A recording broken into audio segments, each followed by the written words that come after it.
બનાસકાંઠાના જિલ્લાના ધાનેરા તાલુકા પોલીસ સ્ટેશનના પીઆઈ એનજે ચૌધરીની ઉપસ્થિતિમાં પોલીસ લાઇન ખાતે 112 વાહનોની હરાજી કરવામાં આવી હતી। ત્યારે આ હરાજીમાં 185 વેપારીઓ ભાગ લીધો હતો। તો આ હરાજી દરમિયાન 7.76 લાખમાં 112 વાહનો વેચાયા હતા।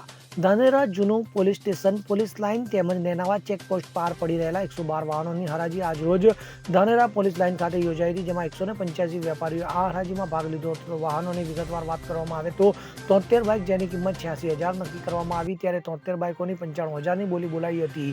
તો 31 ફોર વ્હીલ અને 2 3 વ્હીલની કિંમત 3,35,000 નક્કી કરવામાં આવી, જે વાહનો 3,66,000 બોલી બોલાઈ હતી। 6 ટ્રકની કિંમત 2,80,000 નક્કી કરવામાં આવી હતી, જે ટ્રકો 3,15,000 બોલી બોલાઈ હતી। ત્યારે આમ તમામ 112 વાહનોની 7,76,000 આવક થઈ હતી। તો બીજી તરફ પીઆઈ એનજે ચૌધરી દ્વારા વાહન ચાલકોને વાહન રોડ ઉપર ન ફેરવવા સૂચન કરવામાં આવ્યું હતું। આજરોજ બનાસકાંઠા એસપી સાહેબ, થરાદ ડીવાયએસપી સાહેબ અને ધાનેરા મામલતદાર સાહેબના નોટિફિકેશન આધારે કુલ 112 વાહનોની ધાનેરા પોલીસ સ્ટેશન ખાતે હરાજી કરવામાં આવેલ છે, જે હરાજી ધાનેરામાં પ્રથમ વખત થયેલી।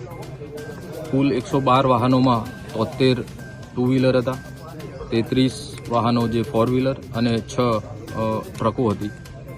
આ જે વાહનો હતા જે પોલીસ સ્ટેશનમાં વર્ષોથી પડેલ હતા, જેના કોઈ આજ સુધી કોઈ માલિક આવેલા નહોતા, જેથી ટુ વ્હીલર, ફોર વ્હીલર અને ટ્રકોની આજરોજ હરાજી કરેલી। કુલ 185 હરાજીમાં વેપારીઓ આવેલા હતા અને એ હરાજી દરમિયાન 7,76,000 રૂપિયાની કિંમત ઉપજેલ છે, જે સરકારશ્રીમાં રેટ મુજબ જમા કરવામાં આવશે। સુરેશ ગલચર સાથે CN24 ન્યૂઝ ધાનેરા। હવે જુઓ દેશ દુનિયાની તમામ ખબરો તમારી આંગળીના ટેરવે। ઉઠાવો મોબાઈલ અને Google Play Store પરથી ડાઉનલોડ કરો અમારી CN24 ન્યૂઝ મોબાઈલ એપ।